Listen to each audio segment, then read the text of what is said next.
At this point of this program, I solemnly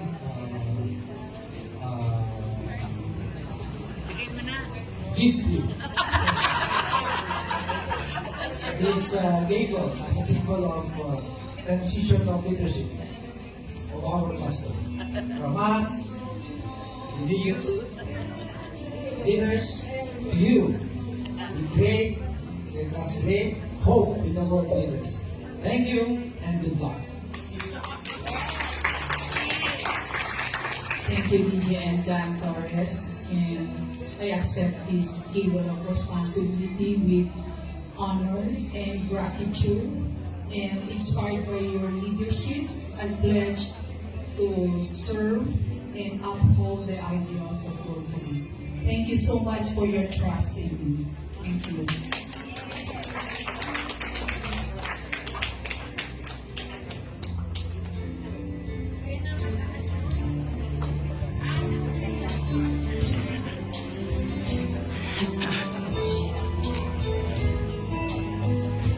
Pasensya na po. Bibilisan ko na po ito. Alam ko, uwi-uwi na kayo.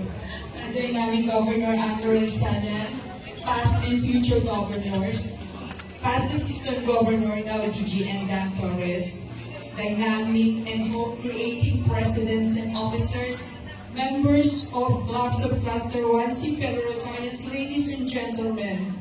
It is with great honor that I stand before you today as your newly appointed Assistant Governor of Cluster 1C. A role I take over from the esteemed past Assistant Governor, and now District Governor nominee Dan Torres. His contribution to our cluster has been invaluable, and it is a privilege to continue the work he has begun.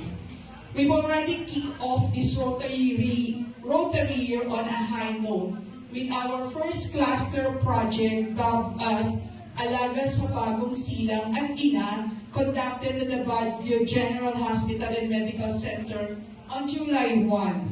The success of this initiative is a testament to the dedication and collaborative spirit that define us.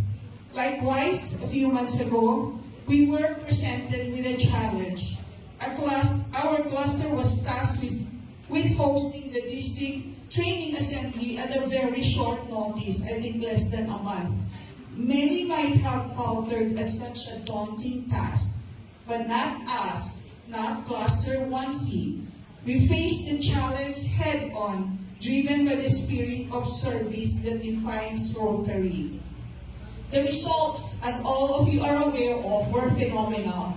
Against all odds, our event was not just successful, but set a benchmark for assemblies to come. And the fruits of our labors were not insignificant. Hindi po namin sinadya, but the working committees are very efficient in managing the event, and we earned a decent amount from the event without asking any contribution from the district governor. A testament to our collective efforts and the incredible support from all of you. In true Rotary fashion, we have chosen to reinvest this money back into our community. We believe that funds raised by the community, for the community, should go right back at the heart of the community. Hence, we decided to distribute these funds to the clubs who participated and to the future projects of the cluster, amplifying their potentials to make a significant impact on their community projects and our cluster's initiatives. Looking ahead, we plan 7 significant projects for the cluster. Each of these initiatives will cater to each Rotary's area of focus, supplementing clubs' projects and providing much-needed support to smaller clubs with limited resources. One of these projects is already completed, as mentioned before. Ginamit na po namin yung part ng cluster doon sa kick-off project. And I'm very happy. May isa pong president na nagsabi, narinig ko, sabi niya, first time kami ng project, wala kami ginastos kahit siko. we intend to do that for the rest of the year. And my aim is to ensure that the completion of these projects within the first half of the Rotary year.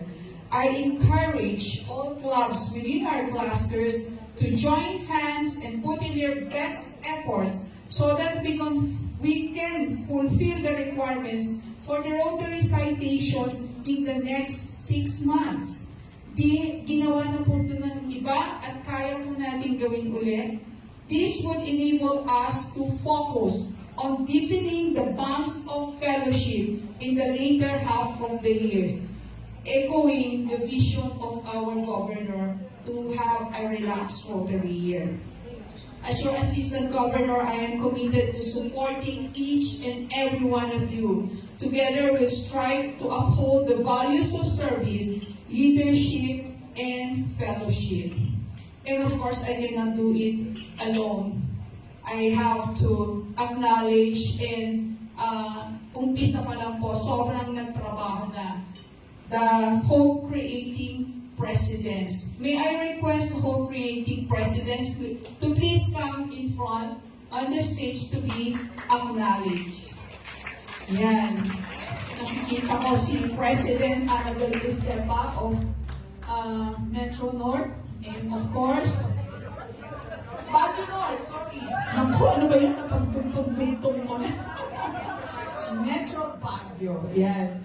And so, we have, of course, President Fernando Chong of Baguio Highlands, the President of La Trinidad, Ms. Evangeline, na hindi ko maintindihan kung bakit may energy pa siya after a very successful year. And also, President Danny of the Rotary Club Baguio Sunrise, and President Kelvin Tan, and si Doc Christian, andyan kanina. Iyan? Diba? Nagtatago ka, hindi pa tayo nagkita ngayon. Talaga di tayo hinahantin. No? So fellow retirees, let's give a warm applause for our hope-creating presidents.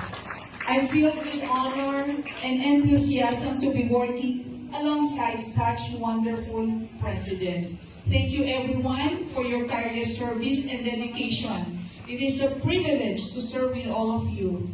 Here's to another successful year of creating hope and positive change. Good evening.